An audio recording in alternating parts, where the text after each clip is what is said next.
It's the blank canvas. You see, we have ulterior motives here at the blank canvas, you know. And you knew that. Let's make it happen. With ECST. People are sitting up here, you know, being blind and oblivious to the bullshit that's happening in our country, and they're not trying to take action until that shit hits home. It's going to come down to the everyday man to make a change. It's not going to be the quote-unquote leaders or, you know, the athletes or, you know, the entertainers.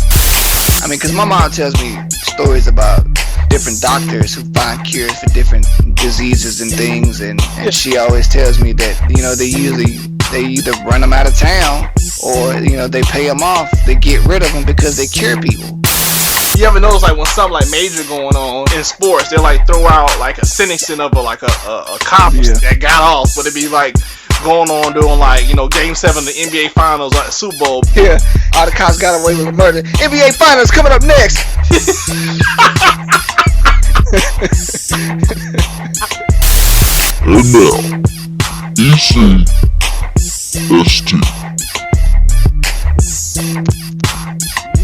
Yeah. Let's get it. What's up, SG? How you been, son? Man, I've been good, you know, blessed as usual. You know, glad to be, you know, 2 feet above ground. How about you, EC? And I feel you, dude. I feel the same way, man. Cause I never forget the time I was working out.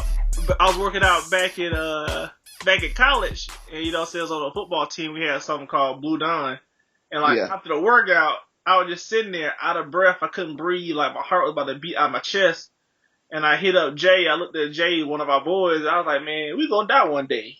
Cause that's how tired and stressed out I was. I couldn't move. I was like, man, we gonna die one day. No, you tired when you start thinking about shit like that, man.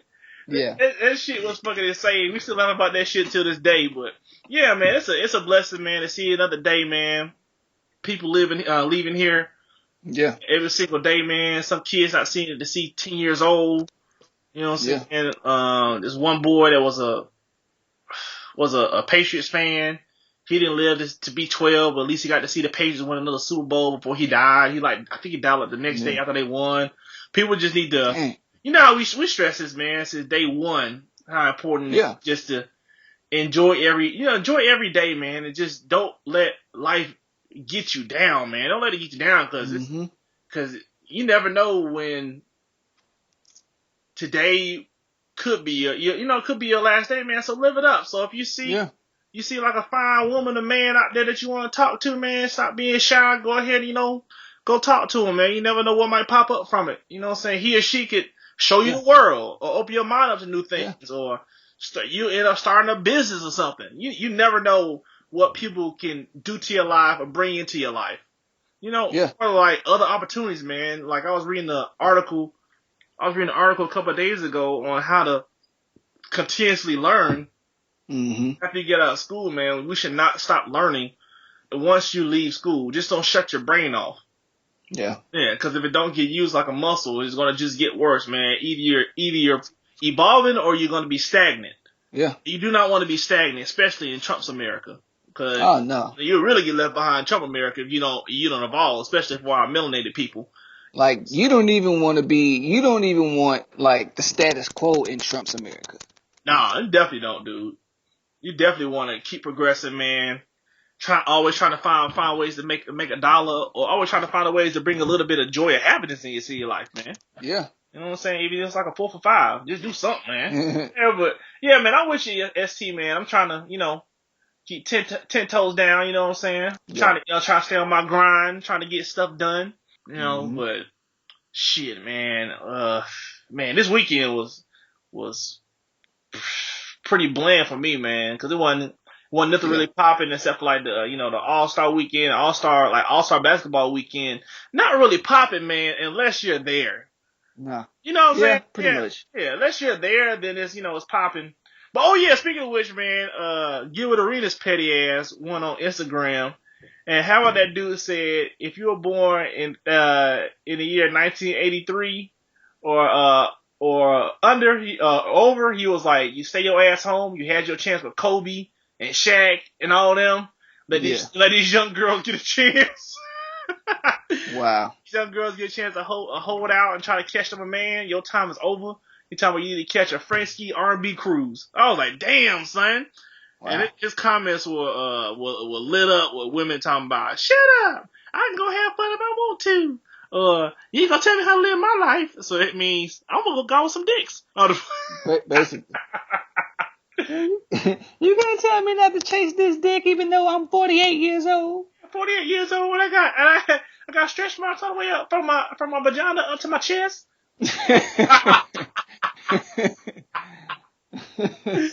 Oh shoot! But yeah, I feel him though, because at a certain point, a certain point in your life, you have to choose when to stop hoeing. Like for real. You do, man.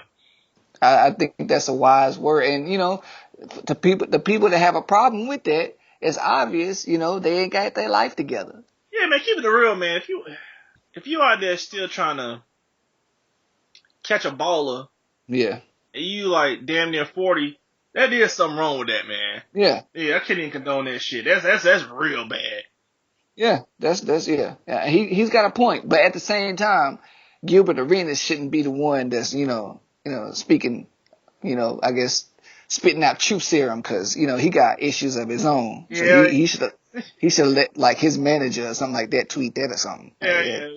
The main dudes that got like 3 baby mamas. Yeah, he should be the last people telling people what they need to be doing. Yeah, dude. Cause he's just a real petty dude, man. Yes, he is. Yeah, he's just a real petty dude. He up there with Future and his pettiness.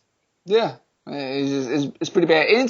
Anytime you drag the mother of your kids through the mud, like in public, not only on social media but in the court system, you're a pretty petty dude, and therefore you probably deserve to get stomped out in the street. Yeah. I don't know. That ain't cool though. Yeah, it ain't cool, man. And it goes back to like I said before, man. I don't think athletes at all should get married or to have any kind of serious relationship until they get out the league, man, so they can be level-headed. So case in point, man, Emmanuel Sanders, dude. Emmanuel Sanders' wife is about to divorce him, and she's pretty much told all his business. Talking about he spent $100K a month on his side pieces, bought one of them a car. Dang. Took one of them around the world, and then lied in November of this season about having to be there for the birth of one of his childs to go partying. Like, dude, she laid out. Wow. Like, she straight up that dry snitch on his ass, dude. I was like, man. Well, number one, if you, why? I see. Ladies, why do y'all accept this junk, man? Like, why do y'all put up with it just because a dude got money? It's the money, like, why? Man. Yeah, why do you let it go on for so long and then finally decide to get fed up? I feel like if you find out you're getting cheated on and you don't leave right then and there, you should have no rights to get a divorce or go anywhere because you put up with it. That is true, man. We need some rule. We need some different rules in these court systems, man. Because if you find out that a nigga cheating, you should be gone that day, or within a 2 or 3 day time period, you should be out of there. If you let that go on for months and months, you deserve to stay your ass right there. Because you put up with it first week, you should put up with it the next 3-4 months. Yeah, pretty much, man. I don't know, man. The money can be blinding, man. Especially when you don't have any kind of skills. That's no excuse. And no jobs out there. You know what I'm saying? Don't want to work. Females don't want to work, man. All you gotta do is just lay back. You know what I'm saying? Like you go ahead and accept a couple cheating or two instead of laying back on on your back or getting up hitting that time clock every day. So it's a choice you got to make. Like, get disrespected and live a fake life for a little while, and then if you get rid of you'll get a check, and you know what I'm saying, you won't have your dignity or take your dignity, or try to find another baller, see if he'll go ahead and be, see if he'll go ahead and treat you right. But that's probably not gonna happen because you use goods, and then Yeah, man, it's just, I don't know, man, it's just a trade-off, dude. If I was, I don't know, man, like, I can see how women can just sit there and just take it because they wake up and they got heated floors and they got a maid, they got to cook, you know what I'm saying? They got to cook in the house, you know what I'm saying? I can definitely see it, dog. Yeah, but still though, it doesn't, the money shouldn't overcompensate for your dignity, or your self-respect. Shit, what's dignity, So, man? Especially in this age of the Instagram models and all that. There ain't no dignity no more, man. That shit well, go. yeah, okay. If that's the case, Mm-hmm. then definitely shouldn't be going around talking about how much respect you need to be earning or how much respect you need to be, needs to be given to you. If that's the case, so if you some no working, laying up having kids, not doing nothing with your life type of woman, but then like a nigga come up and smack you on the ass, you have no points of being disrespected. Like you should have absolutely no problem with that, because if you're willing to get disrespected by a man who says that he loves you and he go out and cheat on you every day, you don't have no business. You don't have no business at all telling somebody else that they need to respect you, because you don't respect yourself. So that's all I got to say about that. Yeah, you know, man. So, ladies or man, if the other person is the breadwinner in the house, they come on smelling like sperm juice, a sperm cocktail. All you gotta do is just go wipe them down, give them a bath, and go to bed. Go to bed. You know what I'm saying? Enjoy your heated floors. Welcome to the Blank Canvas Podcast. We are a topical show that comes on every Wednesday morning at 6 a.m. Eastern Standard Time on your favorite podcast services worldwide: iTunes, Stitcher, YouTube, Audio Mac. And you can also follow us on our social media sites, Twitter, Instagram, and Facebook. And without further ado, let's get to the news. Let's get it.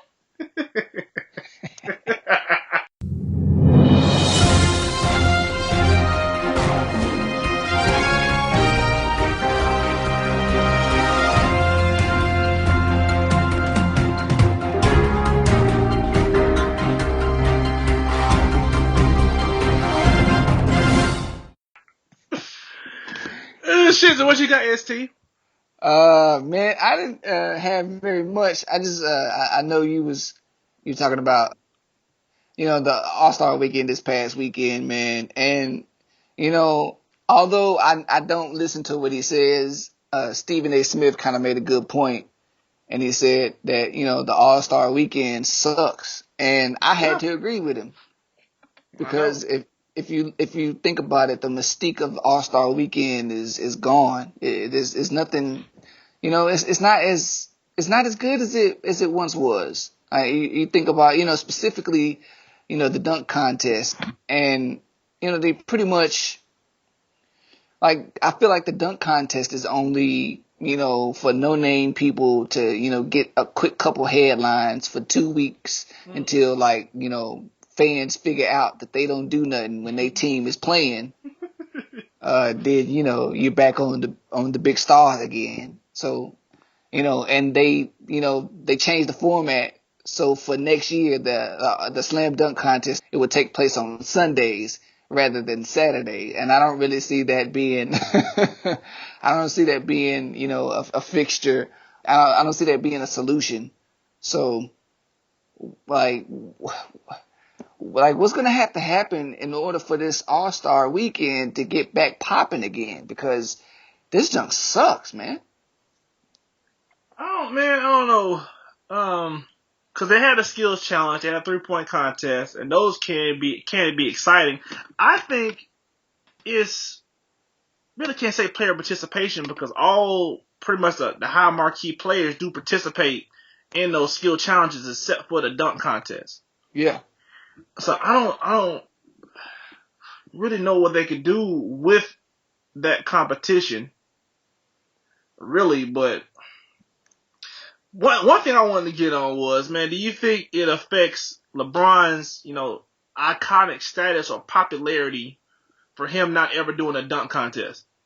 Yes, in a way it does, and in a way it doesn't. Um, it won't affect his legacy very much, just due to the fact of how weak it's gotten. Yeah. It doesn't mean very much anymore because the stars haven't been in it.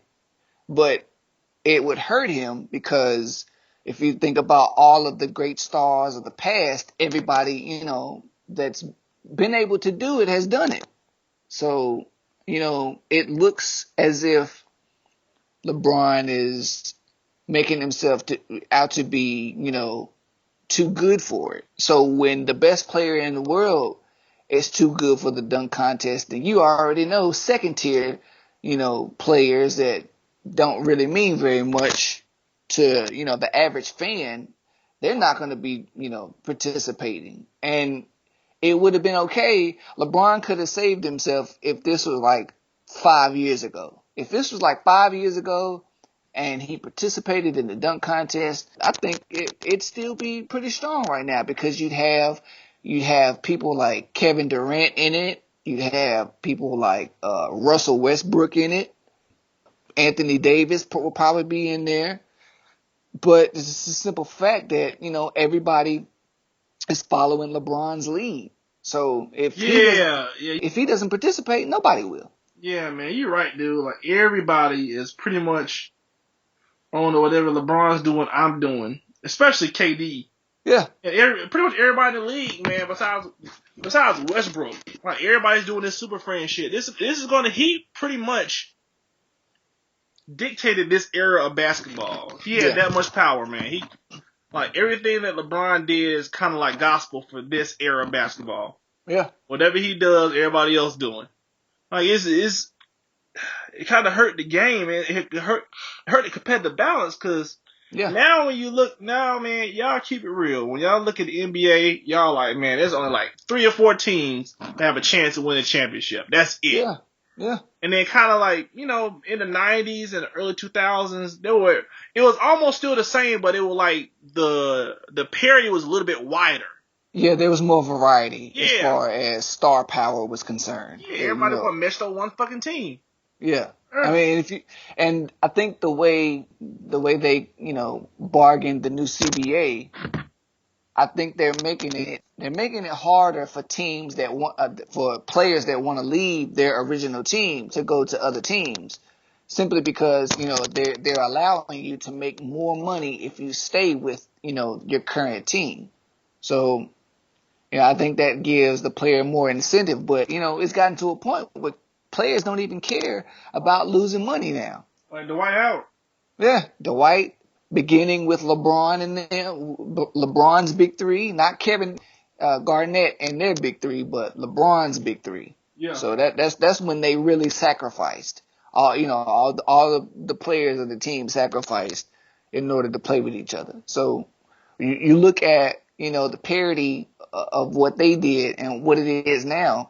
It's like it's the beginning. It was the beginning of a downward spiral as far as true competition in the NBA is concerned. Yeah, man. But if you tell that to LeBron, it's all like, oh man, you're being a hater or you don't know the history of basketball. They try to punk you out on that shit. Yeah. Like, all right, nah, man. We know the history. I know you know it more than more so than I, because I like football. More of a football fan than basketball fan. But it wasn't like that. Even the shit I watched, it wasn't like that. Like, hey man, we friends. Let's get together and win a chip, because I can win a chip by myself. Yeah. All right, I'm glad he did win a championship for Cleveland, because if he never did win one for Cleveland, that would have really been a stain on his career. But now I see him only because KD went ahead and did the super team move that he tweeted about in 2009, talking about everybody make a super team, shake my head. And he went ahead and did that shit too. Yeah. Cause he know if he don't do it, he's screwed. Yeah, he's not gonna win. He's not gonna win it now, man, cause he can't do it. So pretty much him leaving Westbrook is him telling Westbrook, I can't do it with you. Yeah, pretty much. Yeah. Like, I'll never win a championship playing with you. I need to go to a ready-made team. Yeah. That won 73 games last year, man. I want Memphis, because Memphis will give them a hard time. Or maybe the Spurs to knock them off, man. Please! Please, man. I don't even care about the NBA Finals. I don't want to see the Cavs get knocked off. I want to see the Warriors get knocked off. But yeah, man. Another thing from All Star Weekend, a little funny clip everybody has seen already, was when Boogie Cousins found out that he got traded. That shit was funny. Oh yeah. DeMarcus Cousins. The first time, old Boogie, he was trying to be all hard and shit when he figured it out. And you know what was funny? When his PR guy whispered in his ear, he was like, "Word?" And then like he whispered something else in his ear. He's like, "It's whatever." I'm like, dude, you know your heart crushed. You want to go somewhere in a corner and cry because you lost all that damn money. Yeah, he was hurt because, for those that don't know, DeMarcus was in, he was scheduled to receive the biggest contract in NBA history. I think it was 5 or 6 years for $212 million, something like that. So yeah, and you already know the others don't want to give him that kind of money, and being that DeMarcus pretty much acts like a monkey all the time. Yep. That's I guess that's grounds for them trading him away. So now he no longer has that option. Hey man, that's crazy. But with the deal he has now, the Pelicans have him for one more year after this year, and they say they believe they can sign him to an extension. Yeah. Because him and Anthony Davis is pretty powerful. That's a pretty good front line, man. Like if they can get some guards around them that can shoot, man, it's gonna be trouble. It's gonna be trouble. Yeah. But that's the thing, like management has to do their part and, complete it because, this trade isn't it. They got rid of, some okay players. I won't say they were, I guess, detrimental to the team's success, but they gonna have some work. They got their work cut out for them though. But if they can get some players around them, they can be dangerous. Yeah, they just need a 2 and a 3. Yes, they'll be straight. But it's going to definitely be nice to see what they do, with the playoffs coming up too. So if they can get into that West spot, that 8th spot, and see if they can give the Warriors some trouble. I doubt it, but I guess anything is possible. Yeah, probably not this year, but next year if they tackle free agency well. I don't even know who's a big free agent coming out really next year coming up. Yeah, I don't think there's any top heavy stars that are coming out, but yeah, man. So it's nothing really going on, man. I ain't heard, and I've heard really anybody in college that's balling out like that, except for that guy from UCLA. And the dad keep talking shit about how he better than Steph Curry. Yeah, and that's gonna get him effed up, cause boy, get dunked on and hate shit when he gets to the league, man. Unless he comes to the Lakers. Yeah, if you are a dad and your son plays, college ball and he's pretty well, don't put that kind of pressure on him because, one of 3 things is going to happen. He's going to make it and do well. He's going to make it and fail, or he's going to make it and get demolished. Yeah, dude, because it's already going to be a target on his back. Yeah. It's his rookie year. And his daddy is, he's one of them dads that had hoop dreams but didn't make it, but his son ended up balling. Now he's like, man, I'm about to ride his coattails and support my son when it's really that I'm gonna show you, I'm gonna let everybody know that my son good, so I can be popular too. Yeah. And why don't you just sit your ass down, because it's not you that people not coming up to you, trying to get your autograph as your son. And when he make it to the league, man, you can tell he's gonna be a presence, man, every game, every presser. He gonna be that person that's tweeting talking about my son ain't happy where he's at. Like he go to Milwaukee or some shit. Like he don't want to go to Milwaukee. You know what I'm saying? He always gonna be on TMZ. Those kind of dudes just need to sit their ass down, man. Those aren't them helicopter parents, man. I'm gonna be a helicopter like dad when it comes to other stuff besides sports. It's gonna be like if my kid needs anything, like advice on anything, I'm gonna let them know. I'm gonna stay in the fucking background. Yeah. That's the point of being a parent. Yeah. Like be that hard for your kid. Like when it comes to their education. Yeah, man. Don't be want to try to put a ball through the hoop. Yeah, Man, like you better Steph Curry, man. Like, Dad, I got yeah. an A. F all that, man. That's some gay shit. I'm trying to buy this couch for your mama. Yeah. How much money you gonna break me off with? Don't let him cut him off when he gets to the league. Ooh, Yeah. that shit would, dog. That shit would be, that joke would be hilarious. You know he'll be getting bitter then. Yeah, he would. Yeah, dude. He garbage. I hope he get dunked on tonight. Everything to switch up. Yeah. Yeah, dude. I don't know, man. It's crazy, man. I don't know the way that all sports is headed. I think the NFL has. I think the NFL has another good like 15 years in it, and I think NBA is going to take over with popularity because I think like the CTE is going to catch up, and the head trauma is going to catch up with NFL, and just the talent pool is just going to just die out. Because did you hear about Cedric Benson, man, getting had a DUI? No. You heard what he said? You heard he told to the cops? What? I can't count because I played in the NFL. He used that excuse talking about I can't count because I was told me to hit to the head. Like, oh, and then he smiled his mugshot. And I saw that junk, I was like, come on, man. If that nigga get off. He get off, man. Everybody gonna use that shit. Yeah, that'll be one for the good guys. Hell yeah, man. I bet y'all don't remember Ceddy B. All people watch football. He was good for like 3 seasons? Yeah, I was about to say for like 3 or 4 season span, he was pretty decent. Damn, dog. You see how short careers are in the NFL, man? Yeah. Well, especially if you're a running back. Yeah, dude. Yeah. Let's hope. Man, let's hope Ezekiel Elliott can at least stay healthy for 3 seasons where he don't have any major injuries in his first 3 seasons. Yeah. So we can at least get 10 years out of him because he's good. Yeah. He's really good. He's setting up for the future running backs to get drafted higher, man. Like surges of what he had is really setting up running backs for the future, dude. Well, based off what he's done this past year, he pretty much legitimized his position at the 4th overall pick. Oh yeah. If there's a back in college who even resembles that a little bit, they're gonna be straight. And that was the problem. There was no, before Elliott, man, there was no running backs that were looking as good as him, and since Adrian Peterson. Yeah. And I just thought about it. AP, I think it was like last week, AP was tweeting to the Giants talking about y'all making some good moves. And when I thought about it, man, if he went to the Giants, that would be nasty as hell. Yeah, it would. Dude, Sterling Shepard, Odell Beckham, and him. Yeah. Eli throw a couple of picks every other game, but man, if they could use AP sparingly and then just go ahead and let him loose in the postseason, that could be trouble, dude. Yeah.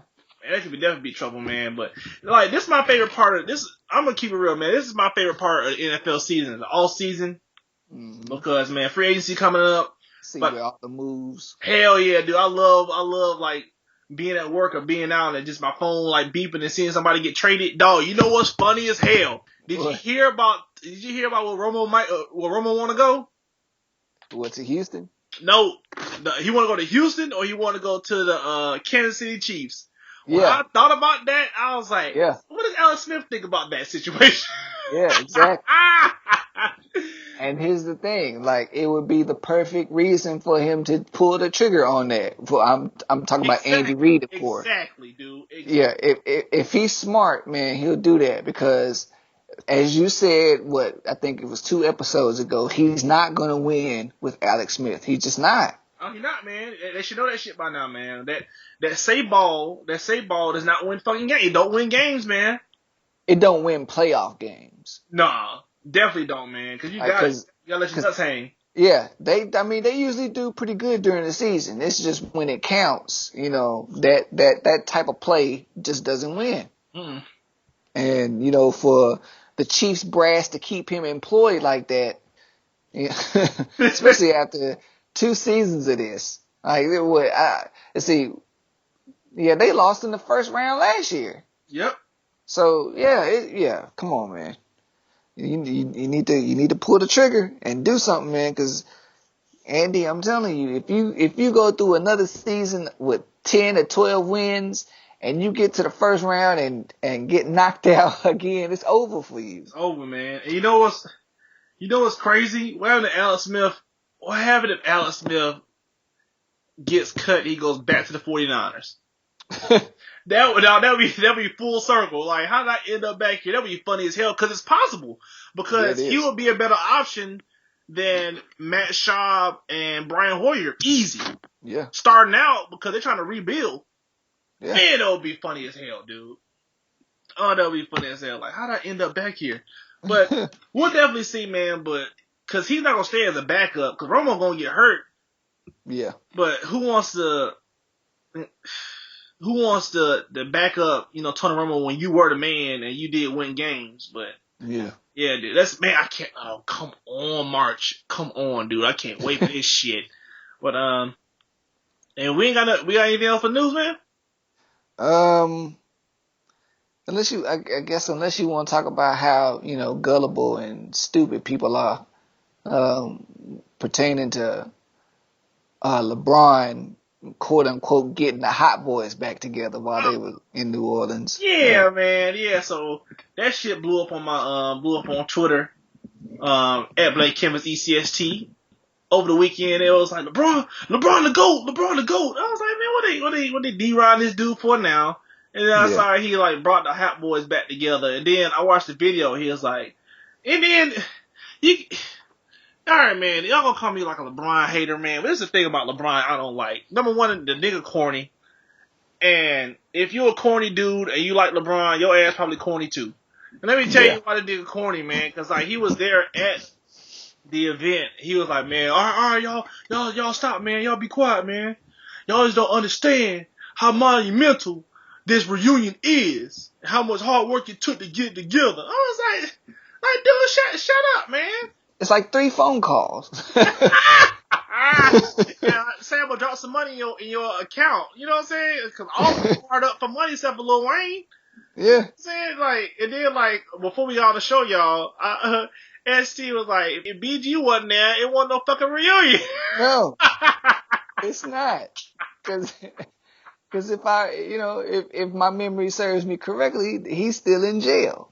Yeah. And I don't know. I don't. It was some kind of charge. It might have been a weapon charge or a drug charge or something. I can't remember. It might have been assault. I can't remember, man. But yeah, the last time I checked, there were 4 hot boys and not 3. So yeah. Turk looked like he on the Maurice Jones-Drew diet.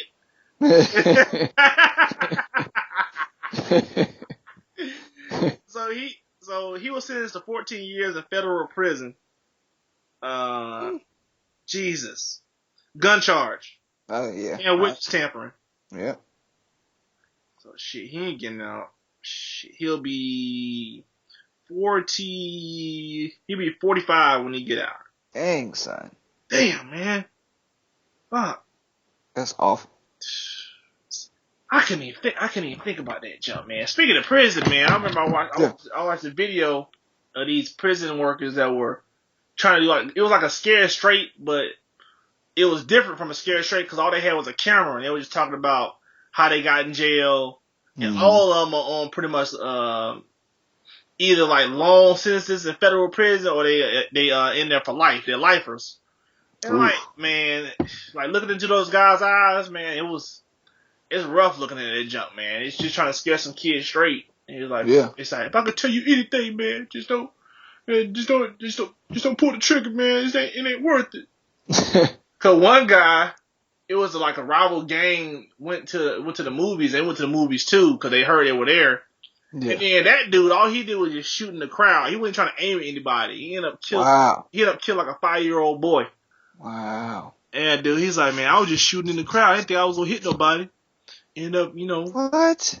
Taking somebody's son out of this world. And he just started crying. He's like, man, if I could take it back, I could, but I just can't. And he like showed his prison cell, dude. Prison cell about as big as a bathroom. And all he has in there is nothing but books. And they had like a little TV and like a old school CD player. He had an MP3 player. It was a damn CD player. I was just, Wow. oh, man, just it all goes, man. All this shit goes back to is just economic deprivation, man, in our communities, which leads to having to find a way to get money, which leads to crime. Cause that's no matter what community it is, black, white, Hispanic, Asian, if there's no economic base in that area, crime is always high. Yeah. Cause you gotta eat. You gotta find some way to eat. That's what humans always go to. They have to steal, rob, or kill to survive. Yeah. That's how they can build the prison system. That's all it is, man. So all this shit about Trump talking we're gonna go in there and fix Chicago by sitting there in feds. No, how about you pump some money into Chicago and that should be going overnight. But he won't do it. Nah. He want people in prison, man. Because that prison is nothing but a slave system. Yeah. The mayor and the governor of, Illinois, they're not gonna allow that either. No, they're they don't want not that gonna shit. allow that. Yeah. They ain't trying to die. They ain't trying to die fixing that shit. The first day it's fixed, they got a bullet through their head. Because, man, Chicago's that way for a reason. Yeah. Chicago could have been fixed a long time ago.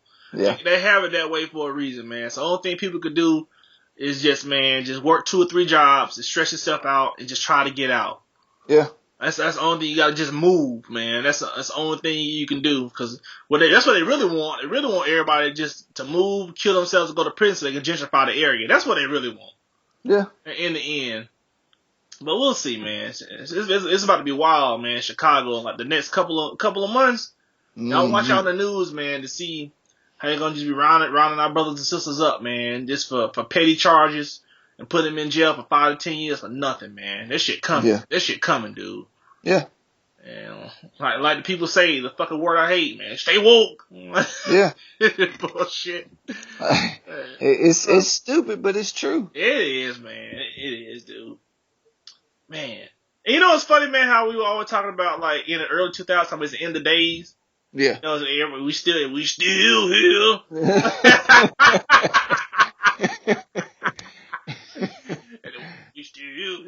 but like with Trump in office, man, if this keeps up, it could be.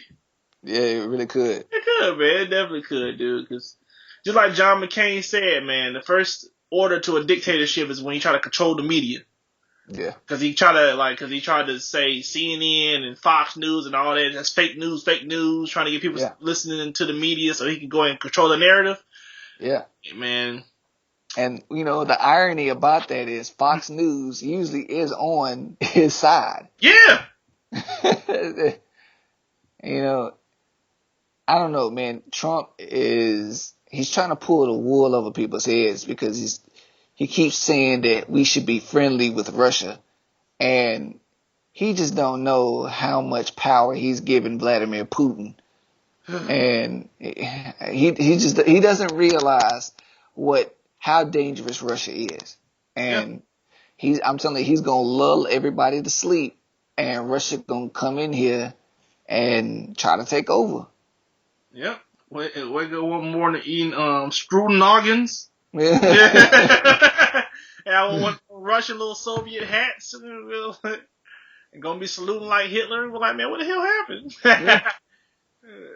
Man, you gotta get our eggs in order, man. This shit about to get real in the field, man. But I guess that's it for the news, man. Let's go ahead and get to the topic. Let's get it. Yeah. All right, ST, man, what you gonna bless us with this week? All right, man. This week, I got a special little topic. It's something that we all deal with. Regardless of what kind of relationship that we are in. Doesn't matter if it's romantic, if it's a friend and friend relationship. Doesn't matter if it's a relationship with your family.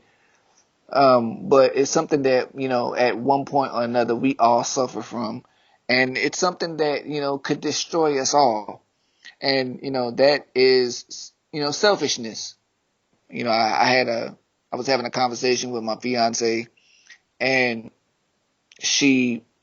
I'm man enough to stand on my mistakes, and I was wrong. I was being selfish, and when you think about that, being selfish, especially when you're in a relationship, can damage to your relationship to no point of repair. Mm-hmm. And what happens is frequently the selfish partner is going to dominate the relationship, and their needs and wants and burdens, load up, and loads of expectations are getting put on your partner. So the selfish partner often denies the feelings of their partner and has trouble believing that their needs and wants may not be the same as their partner. As a result, they have trouble seeing that there is a problem, that they could be, that they could be the root of it. Problems intensify, when the suffering partner is unable to stand up against the selfish partner. Selfishness in relationships can cause significant pain. So what we're going to do here is we're going to talk about, all the ways that selfishness can ruin your relationship, regardless of what kind of relationship it is. Yeah, and like you said earlier, man, that can be like a platonic relationship. That can be with your family as well. Yeah. Or it can go back to being like relationships. Like I tell ST all the time, y'all, be like, man, I'm too selfish to be in a relationship because I just need my me time, and I don't even want to sacrifice a millisecond of my free time to anybody else right now. Yeah. That's my problem with being selfish. So if I got a relationship, every time like my girlfriend would call me, I'll just be like, oh, like fuck, like what she want? Either she trying to give me some dough, I'll be like, oh, what you want? Like I got shit to do. Like that kind of stuff can become toxic to the point where she thinks she's not worthy of, being with me, or she think I should need to move on, try to find somebody else that's worthy of her time because I'm not giving her that time that she needs. And that's a major proponent of being in a relationship, man, is sacrificing your time, your money, your mental, your physical, your psychological, health to that other person, man. It's a huge sacrifice you have to make in serious relationships. I'm not talking about I'm trying to bang, and get out. I'm trying to spread my seed, hope it don't penetrate and get out. None of that shit. I'm talking about something that's real, man. Yeah. That's why you have to literally like look yourself in the mirror and ask yourself, like, am I ready to commit to somebody? Am I willing to drop everything that I need to do for that person because I love them? If you got to that point, if y'all were dating for, 6 months, a year, 3 years, and you could really say, hey, I would drop everything. And if she got a job, let's say in Colorado, I'll drop everything I have, everything that I have right now and get another job and move there with her because she means that much to me. That's that selfishness that you have to get over. Yeah. And that's one thing that, I for sure, suffer with sometimes because, me being an only child, man, is, it's kind of hard for me to get out of that mindset where, only my opinion matters. Only, what I have to do is important, and it's way beyond that. So, I'm still learning every day, of how, trying to get better at that, trying to think in more of, the capacity of the unit instead of, one specific side. So, and, if you're a man and you're willing to, to stand up on that and, look at yourself directly in the mirror and point out, your selfish ways or your selfish issues, if you're willing to, come to terms with, your selfishness, then, that's, a true step of growth. And I think a lot of people don't do that. A lot of people aren't willing to, look at themselves and, actually recognize themselves as being selfish in their relationships. Yeah. So, a lot of selfish partners treat their, partners as objects, instead of people. Mm-hmm. Any talks and arguments about the situation are refuted. They're invalidated or turned upside down, leaving the suffering partner unhappy, lonely, unfulfilled and misunderstood, as you said before. Yep. And then that's when people start creeping out. Yeah, yep. Exactly. That's when the creeping start happening. He's like, then you sitting there befuddled, sitting there like, why she leave me? Why she hopping on some other dick? This don't make no sense. You know what I'm saying? When I was watching the game on Sunday, I told her to leave me the fuck alone, and she walked out mad. Like I was, you know, I was just saying something. I didn't really mean it. Like, but you know you did. You have to just sometimes get up and go, man. Like I always tell people when they, especially when I was back in school, they always cutting me for advice. I'm like, man, if you can't look yourself in the mirror and say I truly love myself, that's the first step to ever be in a relationship. You can't say I love who I am, no matter where you are in your life. You don't need to be in a relationship, period. Yeah. Because your insecurities and the things that you hate about yourself, you're going to impose on their significant other, and you're going to find some flaws in them that they don't even have that you put on them because your life not going the way you want it to go. So you're going to bash them to make yourself feel better. Yeah, either that, or you know, your partner, you know, depending on how selfish or unselfish they are, they could use your insecurities against you. Oh yeah. So you know, it's funny. You know, a side effect of you know, of selfishness, you know, is a lot of times, you know, and you look at, you know, the divorce rate today, infidelity and divorce are normally the result. You know, so, and another side effect of that is that selfish parents, you know, are often overly permissive to their children, you know, teaching them to become selfish and disrespectful. Yep. It's nothing but a cycle, man. That was a great point, ST, man. It's nothing but a cycle. If you just, like now with the single parent households, if you just see your mother just come in every single day with like a new dude, she trying to make it work. Well, she may be just hoeing, but if it was a female that's really trying to make it work and trying to find that right guy, and the only time that she could really like hang out with him and bring him over to the house because she got to look over the kids as well. Those kids are going to see multiple people come in and out of the house, and then they're going to start asking questions. They're going to take it to school. You know, people at school are not the nicest people. They were like, your mama hoe. Or, you know, so your mama running around, and then you're going to lose respect for your mother, and then you're going to internalize that, especially if you're a female. And you're going to go out and look for love as well in multiple dudes and not know that you need to try to find one male, and also one male, you know what I'm saying, the one figure to pretty much take care of you. Another thing is without like a male being in the household, some men and women, you can definitely tell kids that are like come from single parent households to a certain degree, where they don't know how to act, they don't know how to stay in relationships, they always find fault in people. They're slightly, you know what I'm saying, slightly selfish in their ways. And they don't know how to be a man or a woman because they never saw that dynamic in the household. Yeah. You know what I'm saying? Because you're like what everybody says, man, your parents are your first teachers. And you're going to emulate what you see at home first, and then you take that to school, and then it gets morphed into, you know, want to be accepted and being with other people. So you morph your character to what kind of crowd you want to be in. If you get exiled from that, then you become introverted. It's pretty deep. How that stuff works, man. But like I said earlier, our first teachers are our parents, man. That's why you see a lot of kids, if the parent fat, the kid fat, and every time I see that shit, I be like, man, get a kid a chance. Every time I see that shit, ST, I see a kid on the street that's chunky as shit, like Marine Jones-Drew Jr. Y'all, man, Google that nigga Marine Jones-Drew. That nigga done blew the fuck up.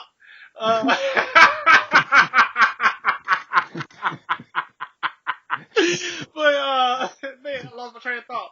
But yeah, like you see like an overweight parent, you'll see like an overweight child, and I'll be like, man, give your kid a chance.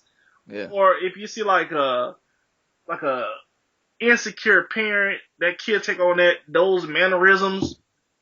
Sometimes you see like a ghetto mother be ghetto kids. And I remember I never forget this time I saw this video that happened in Atlanta. It was like downtown where this lady was talking to the security guard. And y'all probably remember this junk where she was just calling them gay. She's like, yeah, you gay. And then like the mom was calling them gay, then the kids, there was like 4 or 5 of the kids like saying, yeah, you gay. And I'm thinking in my head, if I'm a security guard, like I'm getting pissed off, and that shit's enraging me because number one, I'm a security guard at a department store. And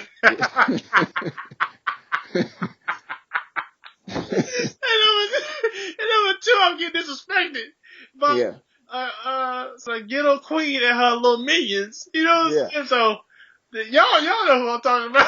Kenny Stone. That nigga took out his taser, dog, and taser shot that bitch.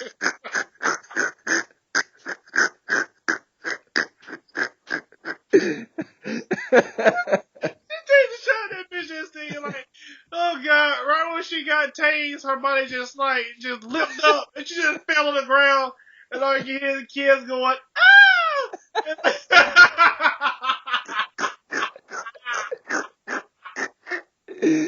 And me being a nigga, what I did was, I downloaded the video and I put this shit like in a VLC player, and then I like slowed it down so it can have like a muffled noise. All you heard was "you gay, you gay," and you heard mommy.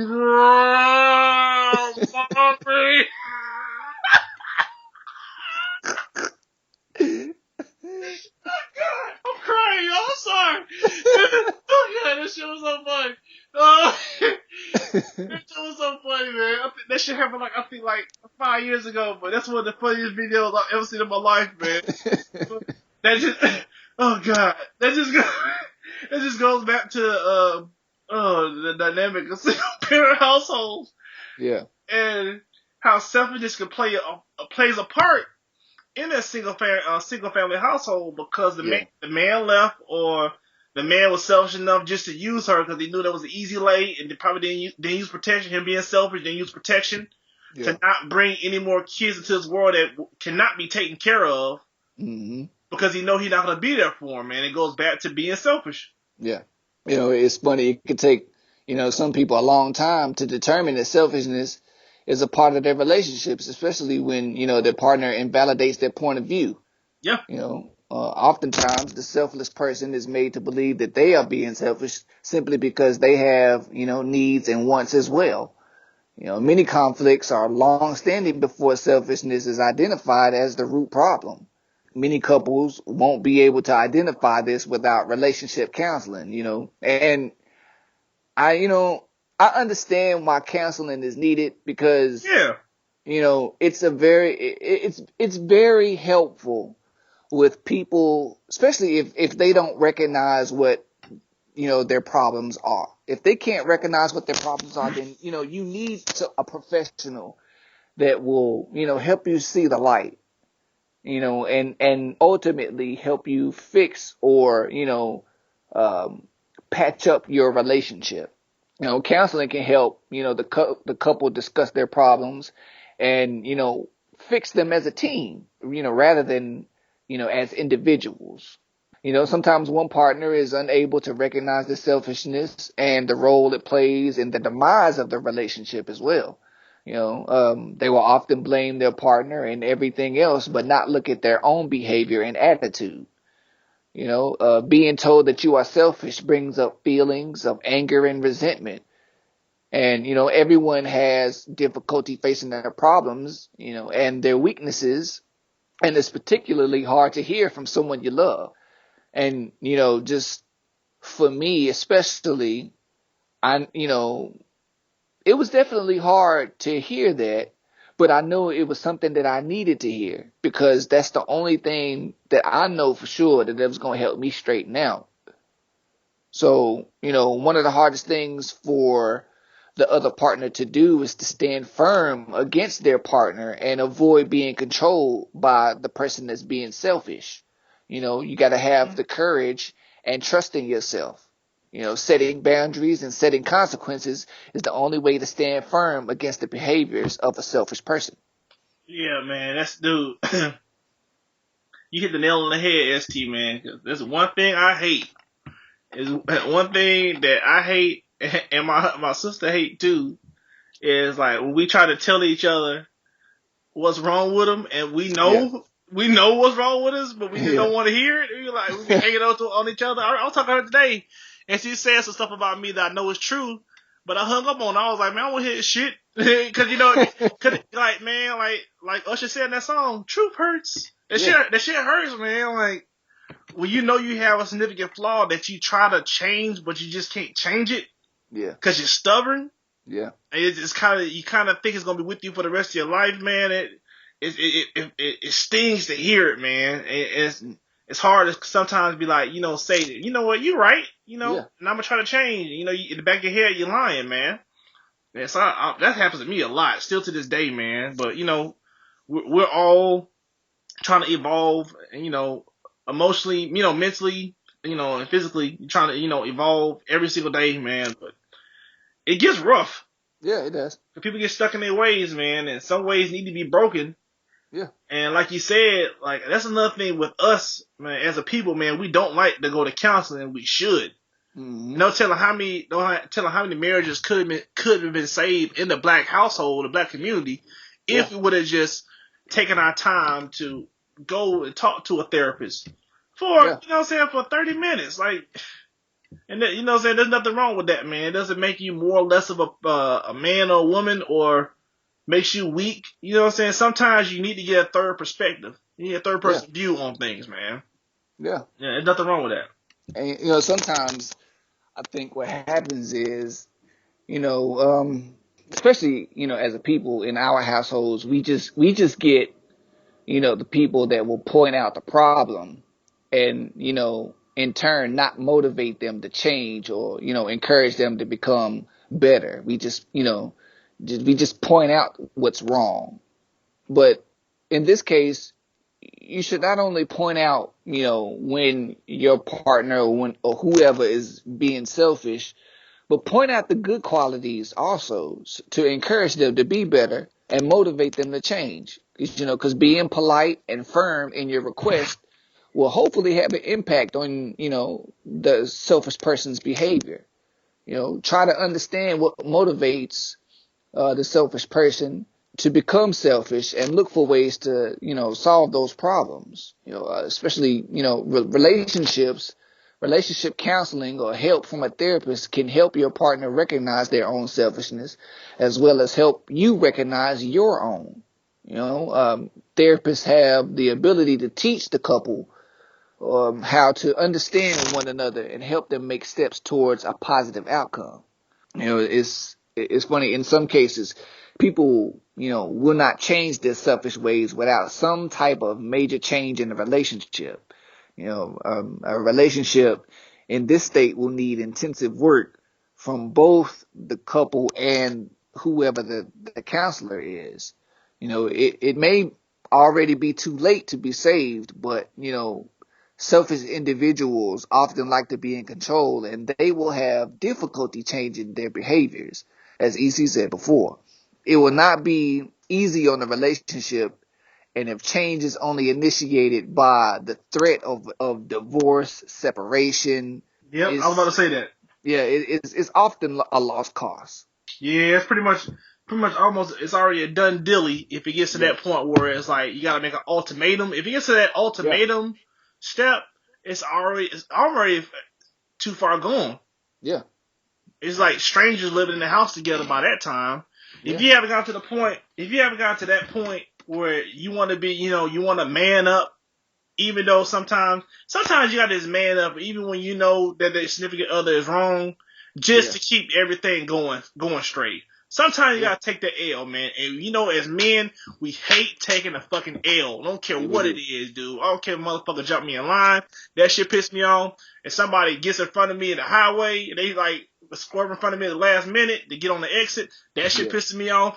And sometimes I have to check myself, like, man, why you being so petty, man? You gotta just let the shit go. But we hate taking L's, man. Men, we hate it. But you have to swallow your pride, man. And that shows your true strength as a male, to swallow your pride. Oh yeah. Yeah, so you can use that as, use that and say that in your head. Please don't say that to her. Be like, I'm swallowing my pride. I still win. Don't do that, Joe. Go by yourself and say that shit like, I won because I was the bigger man. And let her have it. And then she be over there dance like, yeah, I beat him. And then in your head like, yeah, I still won. You know what I'm saying? But don't let it leave from there. Let it stay in your head. Yeah. Yeah, dude. Them ultimatums, man. That's pretty much it. Yeah.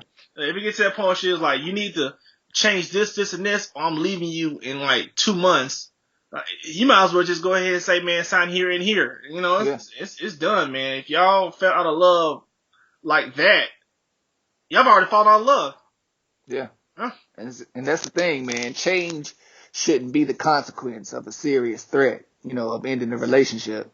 Because a lot of the times the changes are only temporary, just I guess, to shut the dissatisfied person up. They're rarely long lasting. Yep. So, in those cases, people are just better off without people who are unwilling to change their selfish desires. Yeah. It's most advised to go ahead and end that relationship as quickly as you can. Yeah, man. Even if and then sometimes it's better not to even work it out for the kids, because even if you have so much disdain and hatred for your significant other, man, sometimes it's better just to get out of a relationship, man, to save the kids the headache. Yeah. And then, but still be in the kid's life, man. It's better just to do that. Always be there for important days, and sometimes just be there. Yeah. Just be there just cause. But it's always better just to get out of a relationship if it's that toxic. Because it's not going to bleed into your kids, and then if you have a daughter, she'll end up, hating men, and then never trusting men her whole life. Or you're going to end up messing up your son, and you end up just going around just like blazing a whole bunch of females. Yeah. Because he's trying to do people in because mama wasn't there for him or some shit like that. Or he end up being being funny money. Yeah. Funny money. Being funny money. Yeah. Here are some characteristics of selfishness in a relationship. Selfishness introduces conditions. A lot of selfish people have an attitude that says, if you do this, then I'll do that. If you meet their immediate needs or desires, then they may remain in the relationship. Their focus is not on adding to the life of the one that they're with. They desire to have things added unto them. The downside of this is that their quest to be added to may not even realize or care how much they are cutting down or dividing the person that they are with. It's pretty heavy. That is heavy, dude. And that shit happens almost every single day. Yeah. Yeah, dude. So if you see that, if you see some of the characteristics that SC just spoke about, you see it with yourself, or you see the early stages of it, try to counteract it now, man, and try to just talk, man. Like, people understand, like, one conversation can clear up almost any kind of ill will a person has, man. Just speaking sometimes, just sitting down, just being adults and speaking to each other about your problems sometimes just fixes the issue. Yeah. It's just that, how sometimes especially when you're a kid, you be mad at your parent, but then you'll get over it and you want to go ahead and apologize, and then you'll say something to you, you be like, Mom, she be like, huh? You're like, never mind. Like, instead of saying never mind, go ahead and say what you mean. Because I get that a lot, especially when I was back dating. I had a female that was always, something was always wrong with it. She'd be like, oh, don't worry about it. And I was like, man, what is it?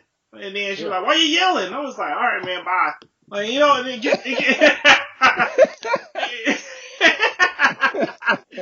what I'm saying? It gets to that level, where, just no matter if you think it's going to hurt the person feeling or not, as long as there's nothing, overly, there's a whole bunch of malice behind it. Yeah. Just go ahead and just say it. If it needs to be said. But if it's something petty, just don't say it if it's some petty shit. But if it's something that needs to be said, go ahead and say it. Yeah. Selfishness breeds lies and manipulation. Mm-hmm. Selfish people have a very narrow focus. They are focused on getting what they want when they want it. Instead of seeing others' opinions, feelings, and desires as guides or, things to consider, they view them as obstacles. This mindset makes it very easy for selfish people to introduce subtle forms of manipulation and lies into the relationship. Over time, as they learn more about you, the manipulation becomes strategic and they are able to get their way faster and more often. Eesh. Yeah. And it usually, I usually see that when it comes to females more than it comes to males, because females are more accommodating to their mates than males. So women always give. Yeah, they are. And then after that 20th time, they're just like, wait a minute, man, I'm not getting reciprocated. Nothing, I'm not getting anything out of this, man. And it gets to the point where that's how, how relationship, like I've always heard in relationships, how you start relationships, how you going to finish it. Yeah. If you let that person get away with that, with just taking, and that's what they're used to, it's going to be a quantum shift when you finally walk up to them, like after like the 15th time, be like, hey, wait a minute, baby, why won't you do something for me? He's like, wait a minute, this is how a relationship's supposed to go, I thought everything was cool. You hear that shit all the time. I thought everything was cool. Yeah. All that bullshit. You hear that shit all the time, dude. But you should, like, the way you start is the way you should finish, man. And if somebody has that selfish bug in them and you want to make it work with them, give them subtle hints to say, like, like, make it joking, like, hey, hey, boo, that's how, that's kind of, it doesn't work out for both of us. Let's find something, let's do something that we could both benefit from. Let's build something. And then that maybe they'll open up that person, his eyes or her eyes, to be like, you know what, man, let's do that. Let me stop trying to just worry about me just winning. Let's win together. Mm-hmm. And that's the whole point of a relationship, man. Because when it comes down to it, man, I hate to say it, but a relationship and a marriage is nothing but a business, man. You bring in two corporations together and you try to build something. Trying to build an entity, man. And we need to kind of get back to it and look at a relationship as that, man. And especially in the black community, because especially in the white community, they see it as that, and they know the deal. Mm-hmm. And that's why they winning right now, man. That's how we should look at relationships as well, man. It is a business, and you need to look at the family that you're marrying into, and you need to kind of see how they are, no matter what. I hate to say it, man, because especially your immediate family, let's say like your first or second cousins, some people all around them. I know I'm around my first cousin on my mom's side, but not my father's side. Sometimes you can kind of, I say like 55% of the time, if you like see how, they interact, it's kind of how that person truly is. We wear masks. We wear masks for so long. Oh yeah. In society, we constantly wear masks every single day. We never show our true selves, and some people lie to their significant other for years. They don't know half the secrets that they have. Yeah. Like, you come to find out that your husband used to be a male escort. You don't find that junk out until like 10 years down the road when you meet somebody like on a cruise. They're like, Daryl, is that you? Yeah. I can't forget them moves from anywhere. And you like, what, excuse me, bitch? Like, some shit like that. Yeah. Or your wife was a coke mule. You know what I'm saying? In her 20s, because she had to, do what she had to do to get around. You don't know about it. Yeah. So yeah, man, you definitely need to sit down and take assessment of what you're bringing to the table, and that's another part of selfishness too, man. You gotta. Sometimes, man, that's part of being selfish too. Sometimes people don't want to show their true selves. Yeah. And that's something that you need to do when especially if you're getting engaged and you're ready to get married, before that trial, when you get up to that point, you need to kind of be like, hey, man, this is who I truly am. Because it's going to come out eventually, especially if you live together. Yeah. It's best to get it out there like, hey, this is stuff I just don't like. I don't like this, I don't like that. Sometimes you do this, it gets on my nerves. I don't know, can we work on that? What do I do that gets on your nerves so we can stop that? And then when y'all get in an argument, don't use that against the other person, man. Try to be, don't try to do that to get back at them when you find out what pisses them off. Please, cause that's just childish. Yeah. But yeah, definitely do that, man, because everybody puts their best foot forward the first time you meet somebody. But eventually, if they're a good enough, because everybody's not a good enough con artist, unlike me. But if they show you subtle hints of who they truly are every single day, it'd be blatant, but you just don't pay attention to it.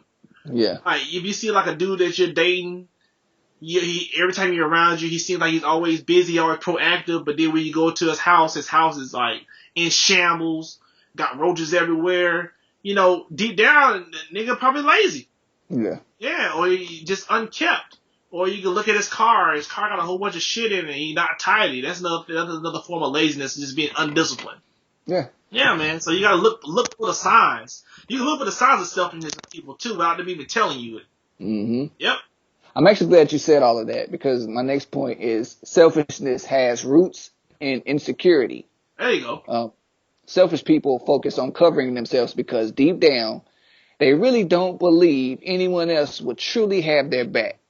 You know, they have deep-rooted pain that causes them to feel inadequate in some way. Instead of getting help for their pain, they overcompensate. They convince themselves and others that they are perfectly confident. Unfortunately, this causes them to think more highly of themselves than they ought to. Yeah, that shit happens a lot, dude. Man, that happens a lot. People have that. That's that false sense of security people have. Yeah. Within them, man, where they think they have it all together. They ain't got nothing going on for themselves, man. Like if something happens to them tomorrow, they'll be out on the streets, you know, begging or shucking and jiving for a piece of change. Yeah. Yeah, dude, you got to take inventory, man. You got to take stock in who you are and really assess. Really look, like I said, like keep on saying, like really look yourself in the mirror and just assess like where you are in your life. Yeah. Especially when you're starting to get with somebody else and you gotta take care of them, man. You don't understand how big of a job that is, man. That's a big responsibility, man. Like if something happens to her tomorrow and she gets ill and gets like stage 3 cancer, man, are you gonna just leave or you gonna be there for her, be her rock? Yeah. Yeah, man. You gotta put it into consideration because you never know what might happen to, you know, your significant other. Cause I see a lot of love stories where the person, like, you know, gets cancer and they have to go to chemo with them and they have to, you know, be their rock for them. Yeah. And sometimes they pull through, sometimes they don't. And it takes a strong person to even be there for them for that. Cause when you get married, you know what I'm saying, you're both healthy, you know, that you know of, you know, in certain situations, like, man, you know what I'm saying, they're always going to be healthy, they're always going to, you know, we ain't got to worry about that, you know, so we're going to just go ahead, you know, love each other, you know, bump uglies, you know what I'm saying, have some kids, and, you know, go on some trips, and, you know, do, like, you know, what society wants us to do, and not knowing, like, everybody just throwing curveballs, where, you know, like, sad to say, but some kids come out, the kid is handicapped, and then you didn't prepare for that, and that tests your will and your selfishness. Yeah. You know what I'm saying? In a relationship, like, man, I didn't sign up for this. Or just like the coach Bill O'Brien for the Texans, he had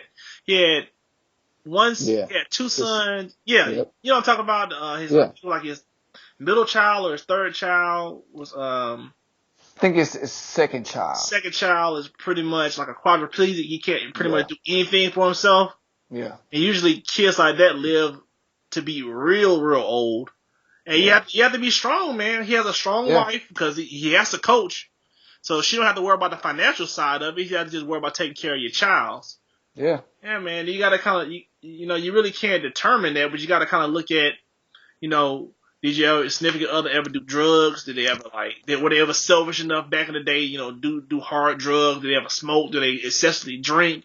You got to ask yourself that question, especially for the female, because they're taking care of your seed, and you want to give your kid a chance. Like I say, when I see obese kids with obese parents, like, give your kid a chance, like, give that kid a chance. So, you know, so I try to ask those questions, because those questions are, especially if you're serious with the person, those questions are important. And that person was, you know, if they, you know, they quit, because people always quit, but you never know they can reoccur. And that's kind of a red flag to me. It's like, oh yeah, I used to smoke MK Ultra back in the day, but I'm good now. I'm like, well, nah, you Virginia Slims. Virginia Slims, and, you know, drink Coke 45s and Newports, you know. And I used to, you know, buy some blunts and, you know, smoke them and lace them with MK Ultra. or K2 or some bullshit drug I ain't never heard of. I'm like, yeah. So, you know, I'll call you later, you know. You know, people can change, but you never know if somebody can get weak. And, you know, let's say we both, like, end up being broke, and then you just go back to your old habits, because usually when life hits you like a brick, you go back to your old fixes and habits. Yeah. What gets you by. And if that shit got you by, you're going to go right back to it, man. I'm just sad to say, because, you know, some people, they emotionally eat, or they emotionally drink, or they emotionally do drugs. Yeah. You rarely see people that emotionally work out. or emotionally eat a healthy salad. You know what I'm saying? Yeah. This shit don't make you feel good, like some Haagen-Dazs, or a pizza or some shit make you feel good. Yeah. Yeah, so some stuff like that. So you have to look at that too, because that's selfish within itself, because you're doing nothing but damaging your body, man. Like doing hardcore drugs. I had nothing wrong with weed. I don't care. You smoke weed, that's fine. But if it's just weed that's not laced, that's completely fine. With anything else like hard drugs, like heroin, like every week, man, like every week we get on, before we start the show, we do a little pre-show, we do like a pre-show. We're like, man, so what? Huddle.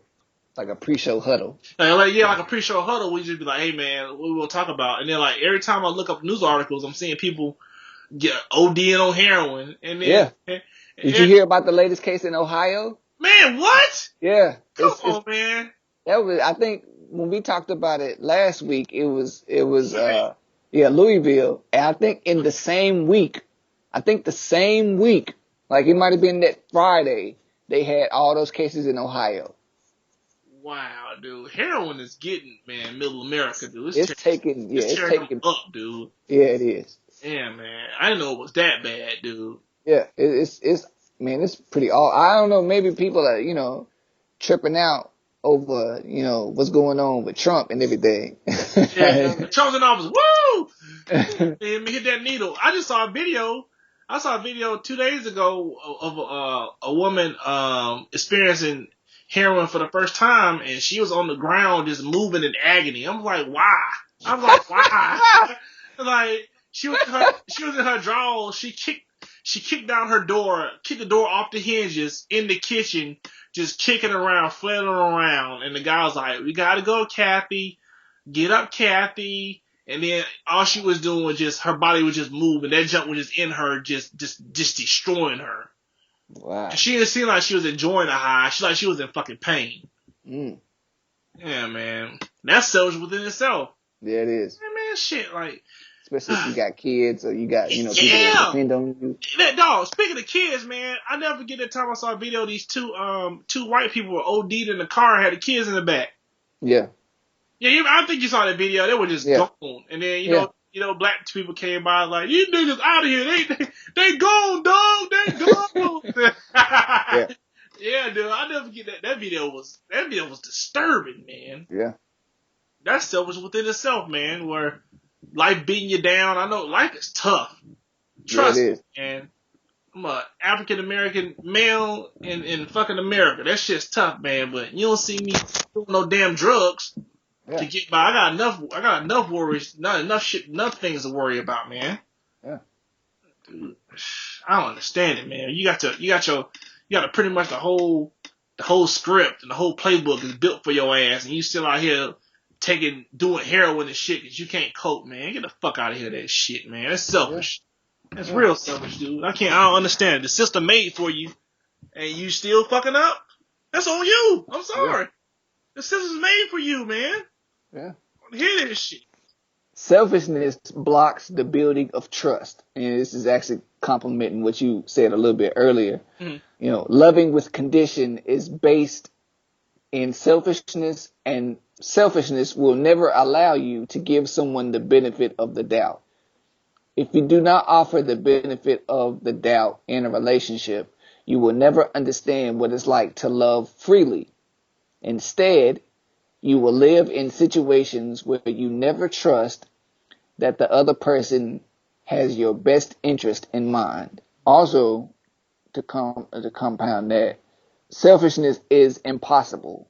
When people want you to accept them as they are, but they expect you to be perfect, they are selfish. It is impossible to have a lasting relationship that is pleasing to the man upstairs if you both are not willing to learn what it means and do what it takes to grow together. Yeah. It's just like an old saying, man, like water seeks its own level. Yeah. And if you're with somebody and you're on different levels, that's completely fine. But if you're not willing to bring that person to your level, it's never going to work. Yeah. And it's always going to be some kind of strife within your relationship that you just can't, like, sometimes you won't be able to put your finger on it, but it's nothing. It always just goes back to just being that person that being selfish or not willing to compromise. It goes back to compromising too. A lot of people don't like doing that stuff. Oh no. Yeah, that's why I said, like, you gotta take inventory, man, before you get married, man, because that's exactly what I'm gonna do. That's what I'm gonna do with my girlfriend. Like, hey, man, this, and this. This how I act.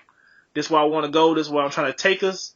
Are you down with that? Or you just, you here along for the ride? What do you want to do? What do you see this marriage being in, such and such years? Like, where are we at? Like, what do we do? What are we building? And if it's all just like, pop out some kids, do some stuff, I'm just like, like, nah, baby, nah. You're gonna need to build some businesses together, or, start, investing some money, getting ready for our retirement. Yeah. And getting on that, man. That's what we got to get back to, is thinking about our financials, man. We need to start thinking about our financial wealth and our financial health with each other, man.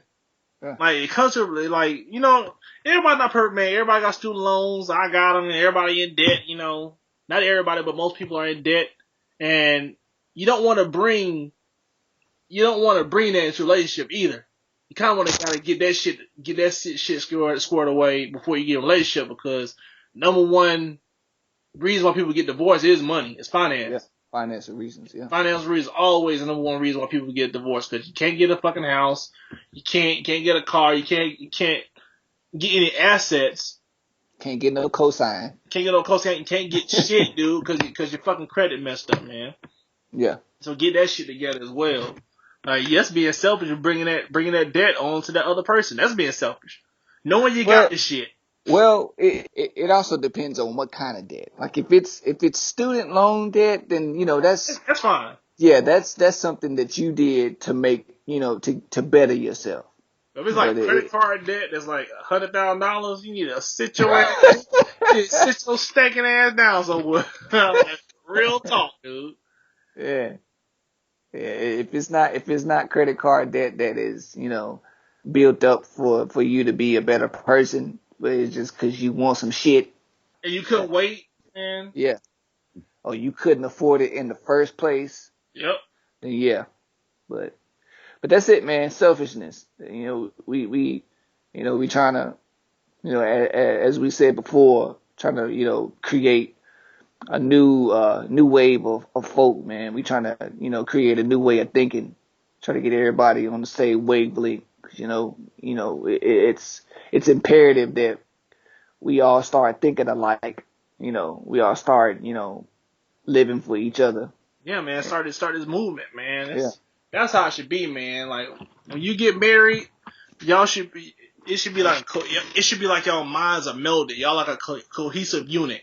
Yeah. Like, everything, like, y'all should never come home unless it's like a new idea on something that you want to do, is where, you bring that idea to the person and make both of y'all better, but y'all should always be on the same page every single day.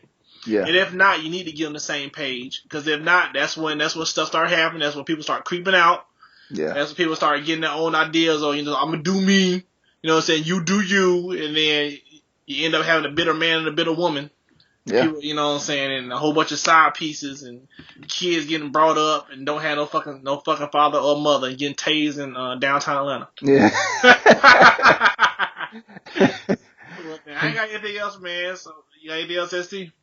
No, sir. Just, as usual, make sure you hit us up on all our social media and all of our podcast listening services. Make sure that you, check the show out, rate us, tell us what you like about the show, tell us what you don't like about the show. Holler at us, man. Let us know, what you think. Give us some suggestions for, shows in the future. Again, as EC said before, stay tuned, because we got, some stuff coming down the pipeline that we pretty sure y'all gonna like, y'all gonna enjoy very well.